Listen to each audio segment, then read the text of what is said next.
Penn State On Demand is a service of Penn State Public Broadcasting, and now you can support WPSU when you shop online. Visit WPSU.org/shop to make purchases from national online retailers, and WPSU will receive a portion of the sale with no extra cost to you. So start your online shopping at WPSU.org/shop.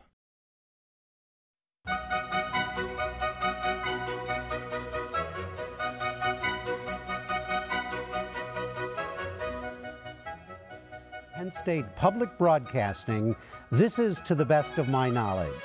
Good evening, I'm Graham Spanier. Tonight we'll talk about medicating children.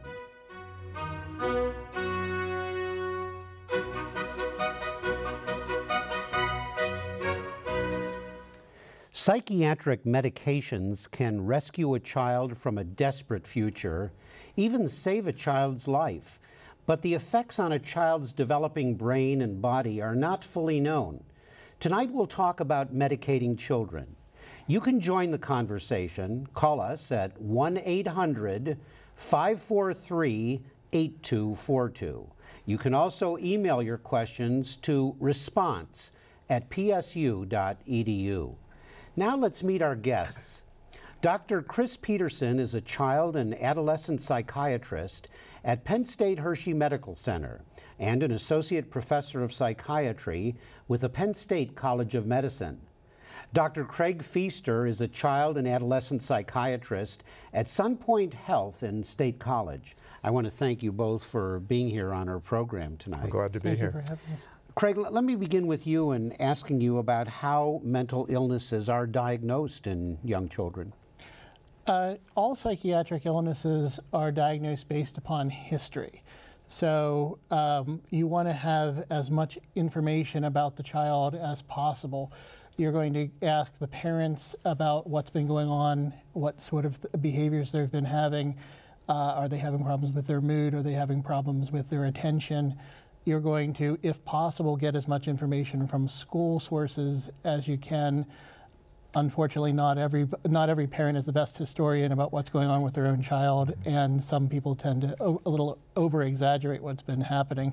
But schools give you pretty good information, and if the two histories correlate pretty well, and also with what you're seeing with the child when you interview them and what you're seeing with their behavior, then you can make the diagnosis based on the DSM-4, the Diagnostic and Statistical Manual of Psychiatric Illnesses, which basically it's not a complete checklist, but it does give you a sense of what diagnosis you're looking for and what is ruled out by what you're hearing. Mm-hmm. And Chris, once you have a diagnosis, what are the treatment options available to a child psychiatrist these days?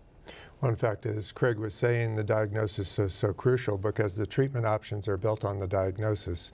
As much as we don't want to label children, if we can come up with the appropriate diagnosis that can direct the treatment. For instance, if you have a child who's had an adjustment disorder because there's been a divorce in the family and there's been a contentious relationship between the parents, and if you know it's an adjustment disorder, you'd be thinking of psychotherapy, oftentimes psychotherapy involving the parents either separately or together at various times working with the child. You know, if it was an adjustment disorder, similarly, you wouldn't be thinking about medication, although medication is certainly an intervention for children and adolescents as well, although oftentimes a controversial one as far as parents and the public are concerned. But between therapy and medication, they can work very effectively together and be improve the effect of both of them. And if medication is not indicated, then looking into the different kinds of therapy, both individual therapy, group therapy, and family therapy can be very important. Unfortunately, so there are some children that are more disturbed that they need more intense intervention than that. And we have programs called partial hospitalizations programs, which is like a day treatment program. They go during the day, they're home at night, or for the most profound cases where a child perhaps is dangerous to themselves or others and needs 24-hour monitoring for their safety, you know, there's hospitalization. So there's really a continuum of care, you know, across that. Now you have similar disciplines and training, but you operate right now in different kinds of settings. You're in a large academic health center serving a region, and you're in a more community-based setting. I'm interested in what are the most common diagnoses these days that you have in each of your settings. What are the top 2 or 3 things that you tend to deal with? For myself, obviously, with child and adolescent psychiatry, ADHD is attention deficit hyperactivity disorder is the most common childhood mental health diagnosis. Autism is another diagnosis, and everything under the autism spectrum, Asperger's disorder and pervasive developmental disorders. I probably see a higher percentage of that than, because I get a lot of referrals for that particular diagnosis. And then depression and anxiety are probably coming in a third. And for you and your colleagues at Hershey, do you see it any differently? Actually, not differently, but maybe in a slightly different setting. We have a number of clinics. We have a clinic to address attention deficit hyperactivity disorder. We have a clinic for mood disorders. We have a clinic for anxiety disorders. We also have a clinic for early childhood. There's also a clinic that we have for referrals from other doctors, from pediatricians and family practitioners or otherwise. There's a referral clinic for consultation.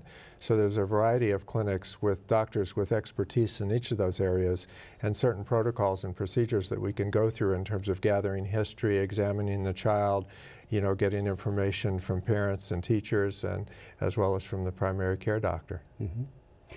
If you're just joining us, I'm Graham Spanier, president of Penn State, and this is To the Best of My Knowledge on WPSU, Penn State Public Broadcasting.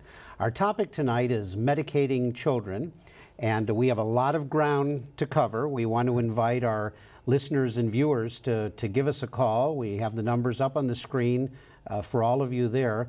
But we're going to open the phone lines a little on the early side tonight because we already have some folks who want to get in with some questions for you. So we're going to start with Cheryl from Elton. Good evening, Cheryl. Good evening. Thank you for taking my call. I'd like to say my son is autistic, and he also is very hyperactive. And he is on 3 different medications at this time. My question is, what are the long-term effects of these medicines, like with his liver, his brain function? I'm worried about that. Mm-hmm. Well, stay on the line there, Cheryl, in case we have a follow-up question for you, but who'd like to jump in with an answer on that one? I can start. Now, Cheryl, could you tell me what the medications are? Because there are different side effects for different types of medication. Yes, he's on clonidine, 0.1 milligrams, half tablet at bedtime for sleep. He's on Strattera, 10 milligrams, 3 capsules a day, and Abilify, 2 milligrams, 2 tablets a day. Okay.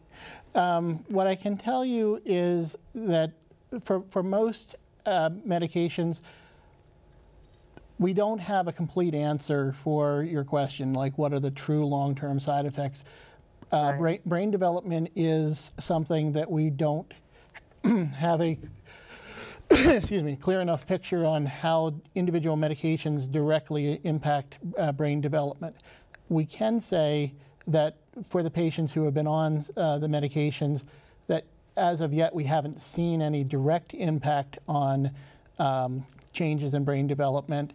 And for many of the medications, medication he's not on, like stimulant medication, we have decades of experience with them and no evidence that there's been any true changes to brain chemistry. For the Strattera, there's not been any indication of that.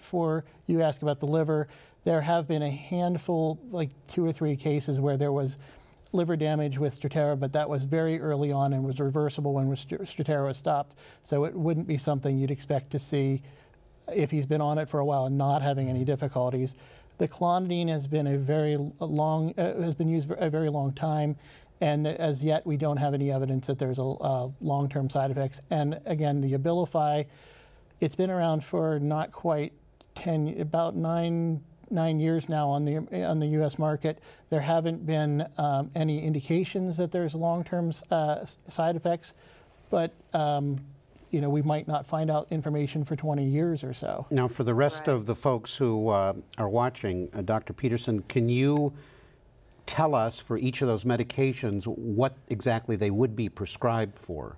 And is that unusual that a child would be prescribed 3 medications at the same time? Actually, we would prefer that children not take medication, of course. But if they're going to take medication that needs to be for a specific indication, and Abilify typically would be prescribed for autistic problems, especially with mood dysregulation. Strattera and clonidine would be prescribed for the ADHD features, although you wouldn't actually have that diagnosis if you have an autistic spectrum disorder, because that diagnosis is included as part of the autistic symptoms or as part of that diagnosis.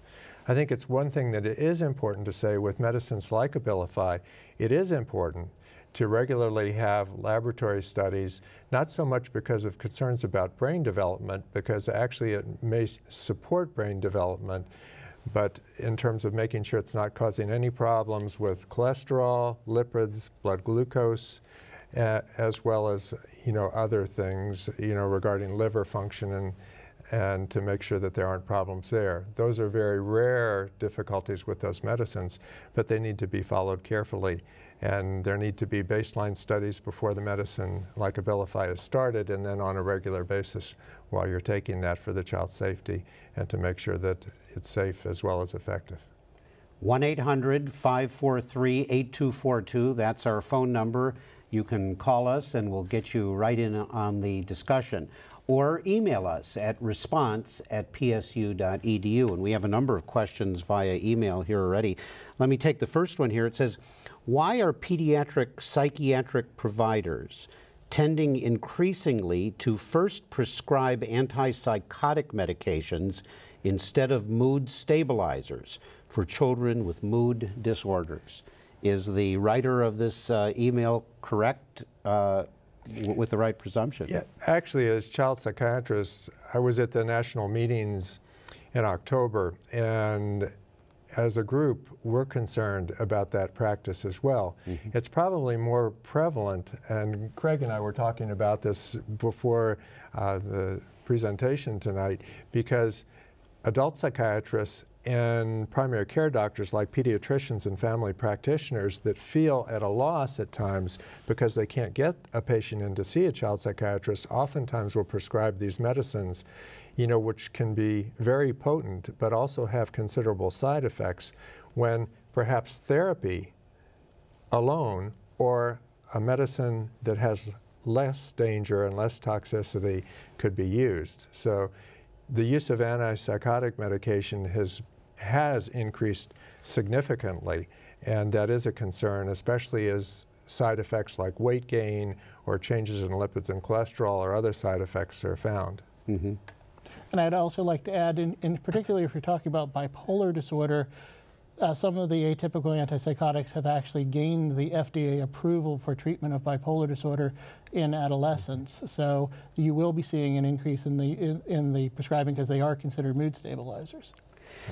Does any of what you're saying differ for young children? I don't know how young I mean, maybe 2 to 8, let's say, versus children who are teenagers or adolescents? Is there a point at which something shifts and the way you approach some of these problems is different? Absolutely. Yes. I don't want to step on your answer, but absolutely. The younger the children, the harder it is to diagnose certain mental health problems. You'll hear about kids with 4 years old with bipolar disorder, which is exceptionally rare if it even truly happens. I think there's a tremendous amount of misdiagnosis and then over-medication for the misdiagnosis in the very young children. Commonly you'll see somebody who's previously been diagnosed with bipolar disorder who turns out to have an autism spectrum disorder because the behavior of outbursts and yelling and screaming was misinterpreted as a different problem. But the first thing you need to do, and go back to the very first question, you have to make a proper diagnosis before you can make a medication plan. And the younger the child, the more careful you want to be in choosing medications, because the studies, there are fewer and fewer studies the younger the children in order to figure out what dosing to use for any mental health problem. Yeah, Craig, I certainly agree with that. I mean, I think a lot of these disorders have been overdiagnosed, especially in very young children. There's very rarely a role for medication in children under 5, for instance. We are seeing 2, 3, and 4-year-olds medicated with very potent drugs such as antipsychotics, and there's almost never a role for that. It's important that those children and families have support in terms of therapy, family therapy, individual therapy, as well as perhaps even a day treatment program. There's therapeutic preschools that are available. There's other interventions. There's in-home services such as wraparound services and family-based services. And we're always looking at those other alternatives before we consider medication in general, but especially when you talk about kids under 5. And I would make one exception in the under 5 population. For children on the autism spectrum, particularly those with severe self-injurious behavior, they're doing a lot of head banging, they're biting themselves, they're injuring other people, and they don't have the language skills to really understand what they're doing. Sometimes there is a role for the medications at that point, but again, you have to be extremely careful and cautious when you're dosing or using the medication. Now, I'm of an age where, as I look back on my childhood in any given classroom, we had a whole range of activity levels among kids. Some were totally wild and crazy. I remember once in 3rd grade, the teacher literally tied one of the boys to his chair with ropes. I guess that was allowed back then. It wouldn't be now. It wouldn't be now. It wouldn't. But that was the only way to keep that kid under control. And nobody had ever heard of ADHD. Now, you think that surely parents and teachers have different tolerance levels for how much activity they'll see in a child before they'll think this is too much or this isn't right or this kid needs help. How do you decide what is ADHD versus this is just a very active kid who's not attentive, and some kids are like that? Actually, with ADHD, that's an excellent question because we have some good tools for that. There are any number of questionnaires that you can give to parents and to teachers. And even if you're looking at a preschooler teacher or a daycare teacher, it's very helpful to have assessments by mom and dad, as well as by a teacher or other professional to get an idea of how much of this has to do with the environment they're in. Oftentimes parents, despite their best efforts, are indirectly feeding into problems. And when you put them in another setting, like in a school setting or in a classroom, the child will do much better. On the other hand, you can see kids that are just wild and crazy in both settings, that the teacher's pulling her hair out, the parents don't know what to do, and the questionnaires can capture some of that information. It's interesting that those questionnaires are very highly correlated with the additional studies we're doing now in terms of brain physiology, looking at things like the prefrontal cortex and motor activity and other things, as well as genetic studies, because at this point we have brain studies and genetic studies to document the findings of ADHD, that it is a medical condition and it does have effective assessment and treatment. Now, when you're dealing with kids, you're also, of course, having to deal with their parents. Absolutely. And so I'm very interested in the dynamics. You must have some parents who come in and say, my kid needs medication, and your conclusion is, no, that's not what the issue is here. And you may have some kids who you want to medicate, conversely, who you feel this kid is going to be helped with medication, and the parents say, I don't believe in that sort of thing, we're not going to do it. Tell us about how you deal with the parents and how you convey your opinion and work with them on it. You can have either, and in some cases both, where you'll have one parent who absolutely wants medication and one parent who absolutely wants nothing to do with medication.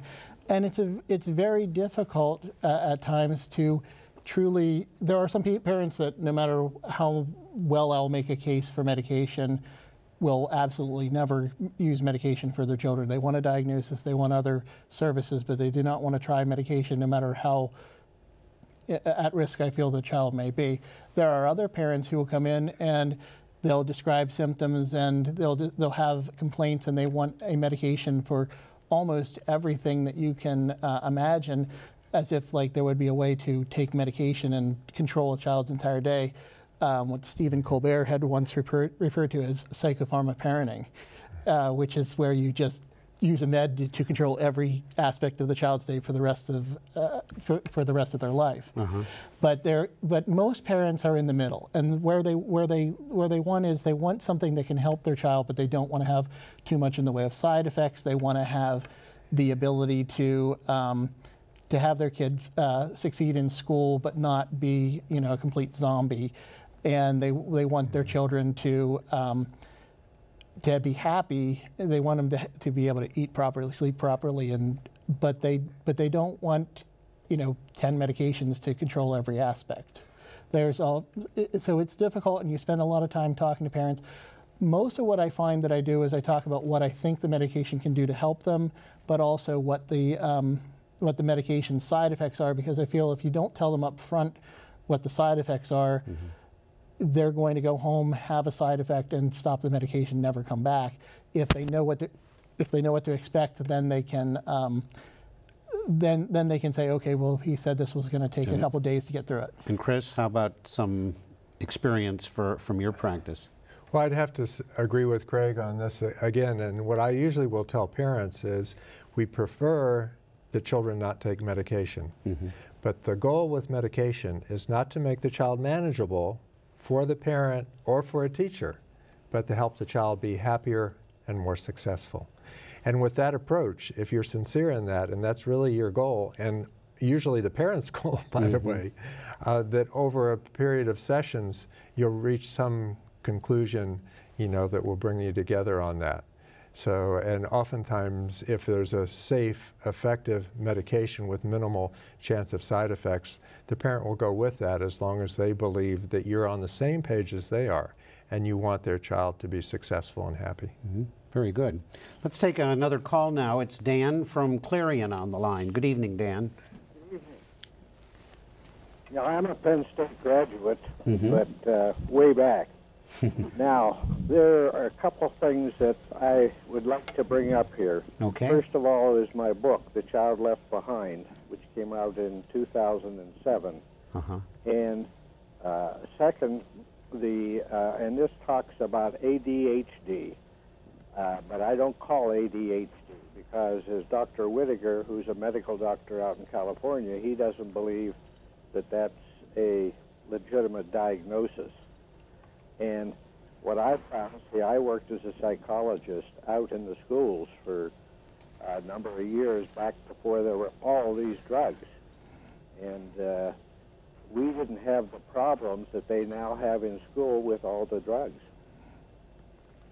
So I gather you're not convinced that today's medications help in the overall treatment profile? Would you recommend therapy for everyone? Well, I think, first of all, I think you have, just from my own life experience, I started school at 5.5 because I go way back, further back than you do. And so I was immature. And what I find is you can't say, well, a child is 6, so therefore he's ready for first grade.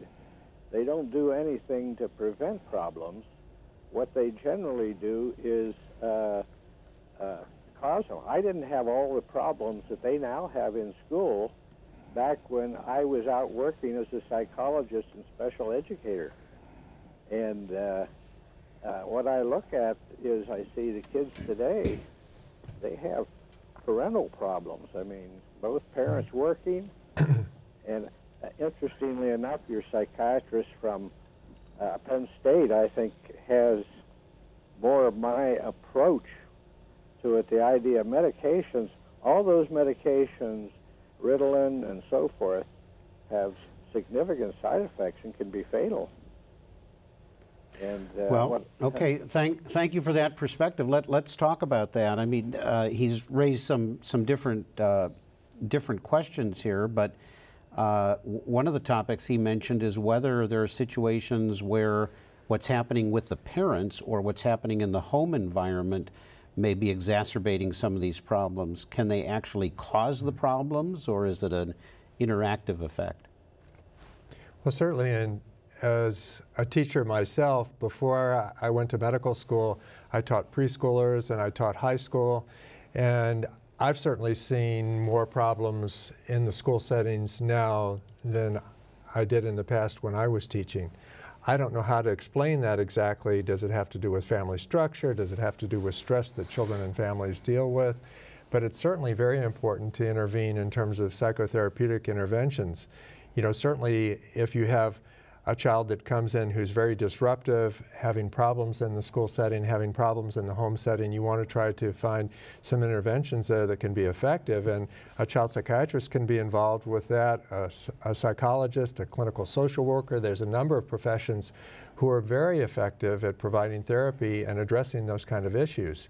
On the other hand, if you have a child that comes in who is, well, let's see, ADHD is one example, but let me pick an even more extreme example. A child comes in who's profoundly depressed, is hearing voices, seeing things, is not eating, not sleeping, and other things, and has a major psychiatric disorder with tremendous dysfunction. I wouldn't say just therapy is enough. That's a case where you need medication and therapy to adequately address what's going on. But for mild to moderate difficulties, whether it be ADHD or depression or other things, you know, a psychotherapeutic intervention initially is absolutely appropriate. Dr. Feaster, do you buy the idea that there may not even be such a thing as ADHD? I would have to respectfully disagree with that opinion, having seen many, many children who clearly have it. And it's not just a poor parenting or that the kid is, I mean, you'll have fully intact families with one parent working, one parent at home. They're doing all the right things, and still the child is having problems with hyperactivity and inattention, and they're doing poorly with schoolwork. The other thing is that, you know, when you have the medication and you add it and they do extremely well academically, there's no question that there's an impact from the medication, and if, you know, if they stop it, you'll see their grades fall off. And so clearly there is a diagnosis, there is family histories, and you'll find ADHD running within families. So, what about some of the other problems in childhood that you see? Which are ones that tend to run in families, and are there some that don't? Bipolar disorder tends to run within families. Obsessive compulsive disorders, anxiety disorders, depression, schizophrenia is has a very high correlation with family history. Substance abuse, ADHD. There's most everything then. Most everything in psychiatry. Right? Yeah. So, I mean, the exceptions to that are perhaps, well, and as I think this, you know, it's not entirely exception, but adjustment disorders, post-traumatic stress disorders that are a result of trauma, although that even can be somewhat genetic in terms of predisposition toward it. Some people are more vulnerable even to having post-traumatic stress disorder than others. So you have some genetic, you know, issues there too. But it's very difficult to find something that's entirely free from that. We all come with our own genetics, our own experience, and our own family history. And it's very unusual to find a family that doesn't have some family history there. Our next caller is from Elk County. Good evening, Lewis. You're on the air. Thank you, Dr. Spanier. Dr. Marianne Block wrote a book called No More ADHD. Her website is blockcenter.com. She does most of her work with supplementation and diet, and she's had amazing results in Texas and Michigan in some of the school districts. And I'd like to hear your guest's comment on this. We also have an email question to that. I'll read that, and then you can maybe tackle them both together. She says, I have a 9-year-old niece who is mostly perfect, but oftentimes very moody. I sometimes wonder if her diet is a factor in her behavior. She is not currently taking any medication. Do you look into children's diet when making a diagnosis or prescribing medication? That's Andrea from Bellefonte. So we've got two angles on the diet question here. If there's a truly atypical diet, sometimes you'll see a role played, and you'll have some children who never drink any milk. And actually, there's been some recent studies finding that there are now vitamin D deficiencies in American children, partially because they don't drink as much milk as they previously had, and they also don't go outside because they got video games. And if they do go outside, they wear a high degree of sunblock, so they're not getting the sunlight. So there are some factors in diet, and I've had some kids who've been like vegetarians, and they're not seeming to be able to ever keep their mood up after they turn vegetarian. I think there's probably some element to not being able to create enough serotonin. Serotonin is formed from tryptophan, which is a amino acid that comes from protein. So if you're protein deficient and you're not taking protein in other sources, you're going to eventually become deficient in tryptophan and then ultimately serotonin and then melatonin. So and is it something that that you assess when a child comes in? Do you, in your intake interview, ask anything about their new nutritional situation? Absolutely. I mean, asking about appetite and sleep, are two essential things in terms of your assessment. And talking about appetite, especially working with eating disorders, we're being very specific. We're having them see a nutritionist or dietitian as well, for interventions. And, another study that had been done recently in England found that, contrary to some previous studies, this was a more specific study in terms of certain issues around diet, that food additives did make a difference in ADHD and problems in that area. The other thing that having a good diet can contribute greatly to is having more structure at mealtime. Being able to sit down with your family, having the parents, be able to talk with the child, find out what their day has been like and other things, is a tremendous opportunity as well as making sure that they're having a good diet, getting adequate protein, carbohydrates, lipids, and other things. Well, thank you. Our next caller is Carl, calling from St. Mary's, one of the snow capitals of Pennsylvania. Hi, Carl. How you doing? Good. Basically, you kind of answered my question by the last interview you had there. Well, were you wondering about diet also? Yes. Does diet have an effect on causing ADHD? On ADHD. And my grandson twitches. His eyes twitch, and you can just see the whites a lot. And he shakes his head to the side like. Okay, well, that's another whole area that's interesting. Children often have mannerisms that they have for a while and move on, and maybe some aren't mannerisms, they're more biologically based. Can you talk about that? Yeah, I mean, there can be habits and mannerisms, or there can be motor tics. Interestingly, ADHD oftentimes genetically can be associated with two other disorders. One is Tourette's disorder, which includes vocal and motor tics, and the other is obsessive compulsive disorder, or OCD. Whenever you see a child with one of those disorders, you look for the other two because they're more frequent. Now, I'm not at all implying that the child you're mentioning, has Tourette's disorder, but oftentimes motor tics can go along with ADHD as well. The other thing that's important to keep in mind is some medications that are used to treat ADHD can precipitate motor tics, and when you cut back or stop those medications, they can stop. So that would be an important assessment. Is it the treatment that's contributing to the motor tics, or is this just something that you're seeing in a child, who also has ADHD, which is not uncommon? Now, how do you differentiate between what you've described as a motor tic versus, I would just use the terminology, not very scientific, a bad habit?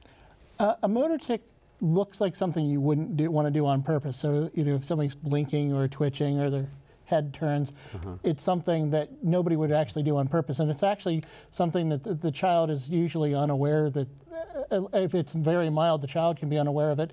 And even the parents, I've had numerous times where somebody come in with excessive blinking, and I mention it, and the parents say, "Oh, yeah, they do that," but I never thought about it because it didn't seem like a problem. But if I see that and you're treating ADHD, you have to be a little bit more careful, because if you worsen that, you can then have more significant, more noticeable tics. And tics aren't dangerous. They don't hurt you. You're not going to die from them, but they do create problems where other children will tease you, pick on you, and they can create social problems. But you're suggesting that with medication that you might prescribe, you could worsen a condition? You can worsen it. There's also treatments for tics, and in the more severe cases of tics, you can also treat them. But there are also other ADHD medications that do not worsen tics, so there are other choices you can make. If you're just joining us, I'm Graham Spanier, president of Penn State, and this is To the Best of My Knowledge on WPSU, Penn State Public Broadcasting. Our topic tonight is medicating children with Dr. Chris Peterson, a child and adolescent psychiatrist at Penn State Hershey Medical Center and an associate professor of psychiatry with the Penn State College of Medicine, and Dr. Chris Feaster, a child and adolescent psychiatrist at Sunpoint Health in State College. You can join the conversation. Call us at 1-800-543-8242 or email us at response@psu.edu. Our next caller is Rick, who's calling from State College. Rick, thanks for joining the program. Good evening. Because of what happened in Arizona a couple of weeks ago, and I remember hearing the same things when President Reagan was shot, I've heard all sorts of people who are introduced by the media as experts talking about what I'll call the delusional disorders, a layman's term. And they all seem to feel that they come on in the teenage years and get worse into the 20s.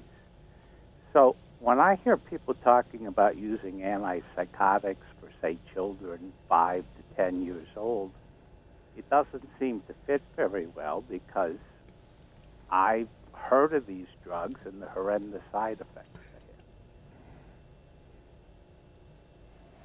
they have. I'm just wondering what the experts think. Well, the one thing is that not every medication is only used for one indication, meaning that when you're treating a psychotic disorder and you're using what are termed antipsychotics, antipsychotics are also, especially the newer antipsychotics, are also found to be mood stabilizers, so they can help with bipolar disorder. And as I said, it is FDA indicated for, there are some that are FDA indicated for schizophrenia and for bipolar disorder, and they're also useful in treating aggression associated with autism, and that's down to as young as 5 years old in the studies, and there's of course used occasionally in the more severe and self-injurious behaviors for children with autism. So to say that we're treating kids as if they are schizophrenic, we're not. We're treating them for different diagnoses. He had mentioned that schizophrenia is something that you usually see in late teenage years, and that's for the most part still true, but you can start seeing excuse me, symptoms of 12 and 13 years of age where they're having their first psychotic symptoms, and sometimes it's very subtle. But if you have somebody who has a strong family history for schizophrenia and is starting to complain of hearing voices at 12, 13 years of age, you don't want to wait till they're 17 or 18 years of age, because as the illness progresses, the overall effect of the illness worsens, and the more that somebody has psychotic symptoms, the more damage is done to the neurons. So treating early is often very effective in alleviating the course. As we follow the news about this shooting in Arizona, it's very interesting. I mean, I haven't seen everything about it, but I've seen interviews with his friends talking about how he changed and how his mood changed, and how this is not a very medical term, but he started talking crazy and not making sense at certain times. And perhaps you've seen some of that coverage as well. As a child psychiatrist and looking at someone who's in their late teens or early adulthood, do you begin to start forming a diagnosis as you're watching it, saying, yes, we can see a certain pattern that they're describing? They show videos that he made of himself along the way, and clearly it's not normal by any definition. Right. Do you think, boy, if this young man, kid, whatever, would have been getting some help or taking medication at a certain point, it might have been different. In fact, that's what the college was hoping, that they were insisting that he get treatment and have an adequate evaluation. It's unfortunate when somebody with emotional problems, creates a tragedy like this. Fortunately, most people with, emotional problems are not violent, but when it happens, it can be, it's obviously devastating. And as much as people speak to so many children being diagnosed and medicated at this point, it's really a small fraction of those that need help. A recent nationwide study found that as many as 50% of adolescents have a diagnosable behavioral emotional problem, and as many as 20 to 25% are severely affected to the point that they very much need treatment. We certainly are not, involving children in therapy with or without medication at that rate. And what happened in Arizona is you had a tragic example of therapy not being available, or the child or family or this young man and his family not being able to have him involved in treatment. Let's take our next caller. It's Keith calling from State College. Good evening, Keith. Hey, Dr. Spanier. Appreciate you bringing out the heavy hitters tonight. One question, and I thought of another question while I was on hold. The first question is, to what extent does the pharmaceutical industry influence doctors in maybe reaching for medications prematurely? And then second question, to long-term effects, to what extent are the studies, not showing necessarily negative effects, but is that because there aren't well-designed studies that get at it, or that they're just, the studies aren't being done, or that there's really good, well-designed studies that those are that excellent questions. Let's start with the pharmaceutical companies. Do you feel you are unduly influenced, or do you rely very heavily on them to let you know what's evolving with their products? Well, I think one thing that we've seen even over the last few years is the pharmaceutical industry had been very much involved in lobbying or influencing or trying to persuade doctors into prescribing certain medications. That certainly wasn't unique to psychiatry. You see it in all the professions. And I think the medical profession has done a better job at policing itself in terms of setting guidelines, what's ethical, what's appropriate, in terms of working with pharmaceutical companies. They've also told the pharmaceutical companies that the studies have to be available to use in terms of guiding treatment, not just the positive studies that showed that medications were effective, but equally important, the negative studies that showed that this medicine was not effective for a particular condition, because that's just as valuable to know. It's very important that doctors keep in mind that there is going to be that influence, and now it's increasing over the last 2 or 3 years as pharmaceutical companies find that the ads on TV directly to you have had such an impact in terms of you're going to a doctor and saying, I want this medicine. That's a risk also, that doctors have to be cautious about, hearing what their patients want, but also trying to educate them in terms of what's going to be effective, what's appropriate for any particular Do you have condition. parents coming in sometimes saying to you, I think this is the medication I want you to prescribe, and you're thinking, no, that's probably not what I want to do here? Absolutely. I think that anytime I'm watching television and I see a new ad for a psychopharmaceutical, I cringe inwardly, because I know I'm going to get about 20 calls in the next few days. Somebody saying, oh, this medication sounds perfect for me. And what you see in a 30, 45-second ad on television doesn't tell you the whole picture. And it's not necessarily going to be what you think what the parents think it's going to be. But you do have people asking about specific medications they saw on television, and sometimes what they're asking for is actually a less good choice than what they're already taking. And you said about the pharmaceutical industry.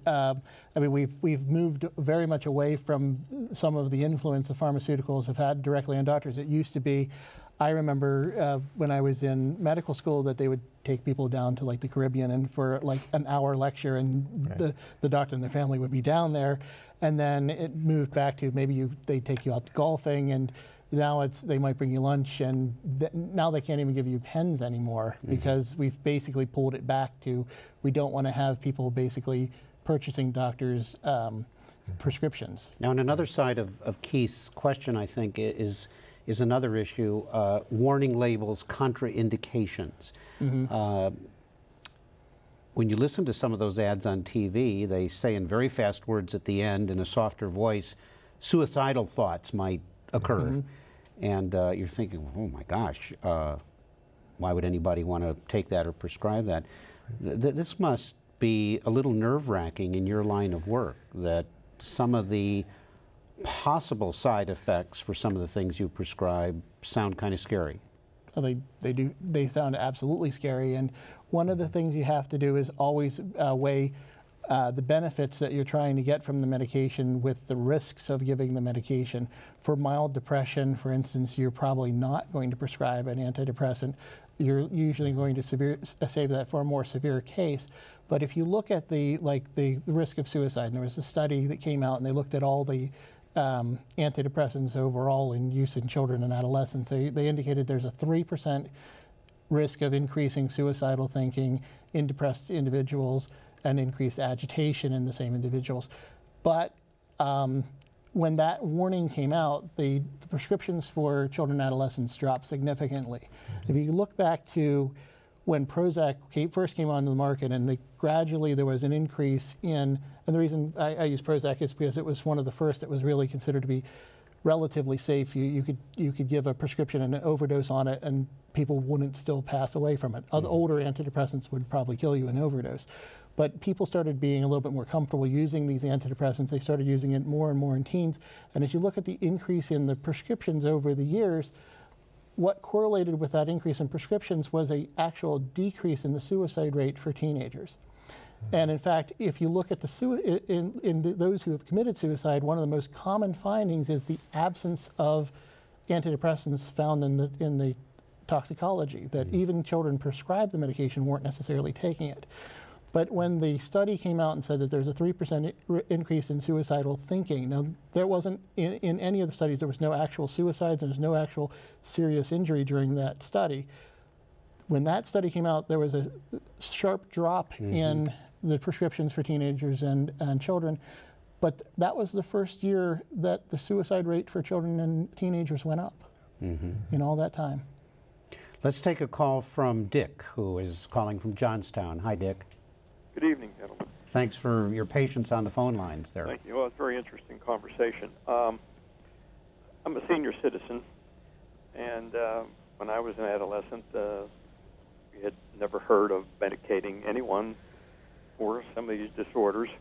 But I have a little specific case I can relate to, and I'm not getting into the psychosis type, more serious diseases, but about 20 years ago, my son was in junior high or high school and doing poorly, and I called the pediatrician, and rather quickly he mentioned attention deficit disorder and thought that perhaps some medication would be helpful. And it was sort of a flippant thing, and my wife and I discussed it and decided that we certainly were not going to choose medication.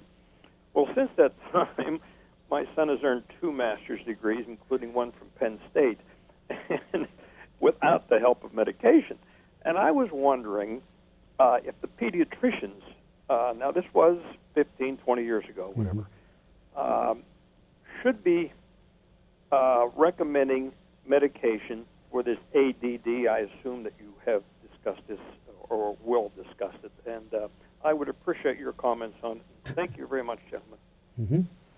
You know, it's interesting that you make that point, because most of the medicines that are used for ADHD are effective in helping almost any child have better attention and concentration.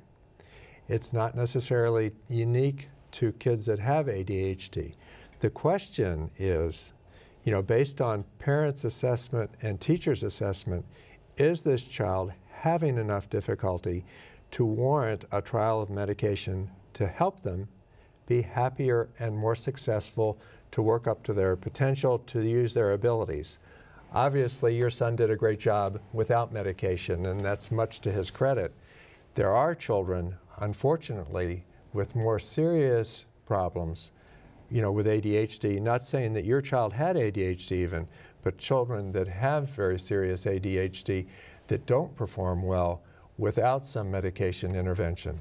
And as I was saying earlier, at this point we have brain studies, genetic studies, and other things to show that there is a group of children. Now, not every child that's inattentive forms into that group. There's many things that can cause inattentiveness, but there is a group of ADHD children that respond very well to medication and are thrilled to be successful for the first time in their life, to actually have their good skills put to work, to enjoy school, to get along with their friends, to not be alienated, to have good social relationships. It's just wonderful to see that.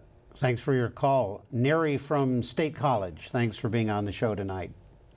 Hi. I have a question. I am from State College, Pennsylvania, and I have a adolescent who is going through a really hard time now.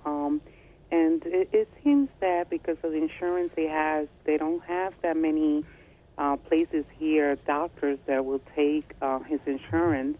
And I've been to some point, and most of the doctors don't take Medicaid, which is making a lot of my friends' kids that need help in State College not getting the help they need at a reasonable time.